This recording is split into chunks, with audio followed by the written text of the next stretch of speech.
Hello and welcome to ACJ Newsline. This is Deepak Singh and today we'll be talking about Jallikattu ban. With me there are two guests. One is Avinash Ramachandran who is in support of Jallikattu as a sport and as a tradition of Tamil Nadu. And we have PETA supporter and someone who is against the sport itself, Durga Prasad. So I'll start with Durga and ask him why did the ban happen in 2014, a blanket ban on the sport?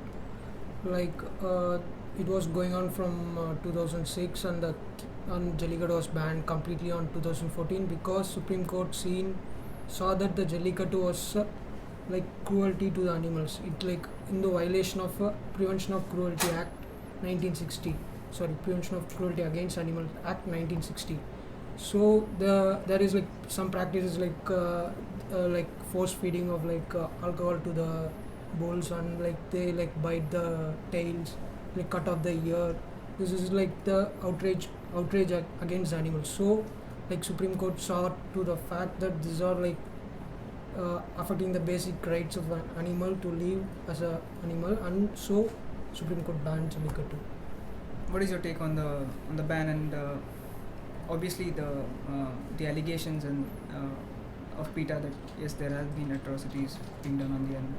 I believe that the ban shouldn't have come in the first place, but not denying the fact that there used to be cases of force feeding alcohol or harming the bull before the race.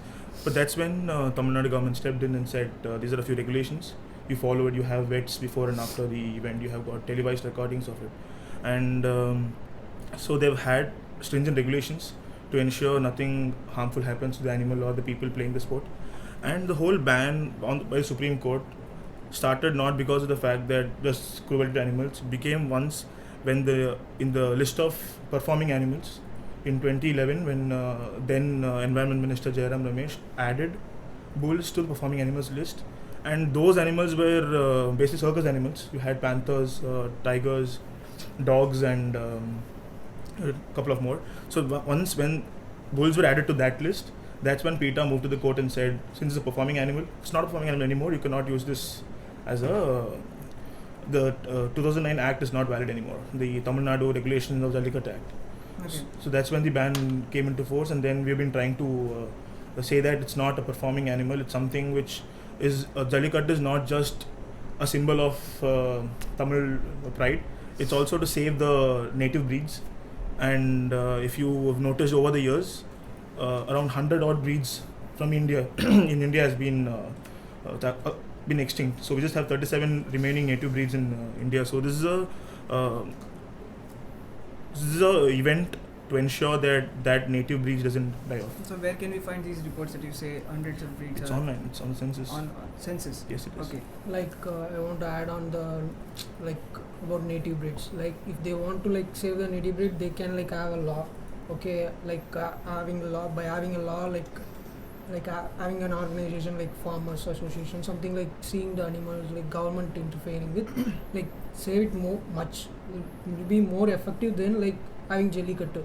It's like they are like giving the cause and effect. Like if there is like Jallikattu, native breeds are like saved. So again, you can't like correlate it. So okay, please clarify this to the audience that when did this sport take off? Did the sport come on later just because to prevent the breed from getting extinct? Or how does this work? Jallikattu actually is a very relatively new term for the sport. It used to be called Eru Taduvadal. Eru Taduvadal means embracing the hump. So it used to be a sign of virility for the bull, because once a bull wins this competition, it starts off in this place called Vadi Vasil. It's an entrance. So the bull runs through a small distance of 100-200 meters and then stops. If a contestant can hold on to the hump long enough, they declare the winner. So this particular bull, which it's unstoppable, that becomes the temple bull, which invariably means becomes stud bull of the entire district. So that is an important income for those farmers there. How? Because it's stud bull, it impregnates the cows in the district. So whoever the bull is, he gets some amount or something. You pay for Like it's for only one farmer. it's not for the entire society. Okay. Like one farmer is getting benefited So from. you can say that this is just to promote the sport and No, not the even community. the bull which like runs for long distances like act as a stud bull. What is the scientific basis for that? Right. Okay. Right. Okay, the Yeah. scientific basis for that is that once you give an adrenaline rush to a particular bull, its testosterone levels increase. That shows that it can its impregnating capacity and its quality of the of offsprings from that particular bull, which is not given any chemical injections or steroids to, because there's a counter argument saying that instead of giving this natural adrenaline rush to the bull by giving it an attacking attacking scenario, why can't you just give steroids? But once you give steroids, the entire offspring gets affected. How do you know there is they are not given steroids? They're Or- supposed or to be. any That's where vets come. That's where the regulations come in. So you so But are there if- regulations being implied like being initially- executed properly? Like initially Supreme Court like went with regulation. There was for some period Jallikattu like as per regulation. But in 2014 ruling, the Supreme Court said that regulation is not been effective. Yeah. Like there is no use in regulation. Yes. Then only it like went to the ban. Yes. So we like tried. Then only that's like total ban. So can there be a say a solution for like a continuity of the sport and at the same time a regulation which brings in say a healthy environment for the sport to be carried out and yet like nobody gets hurt? No, like we are like totally against Jallikattu because like the animal is like going through a lot of rough phase. Like it has to stand in a narrow passage for some 8 hours. Okay, that's part of the game. You can't expect a bull to like run at that 8 speed. hours? I don't get it. I stand. Like in Vadivasal, the place where it should be like before the starting of the event, it should like stand there. So it's like for 8 hours. yeah. Okay. So Mhm. that makes him furious. Is that it? Yeah, so like you can't expect a bull which is being like tame for like all over a year to do all the things which it does on that particular day without doing what they do.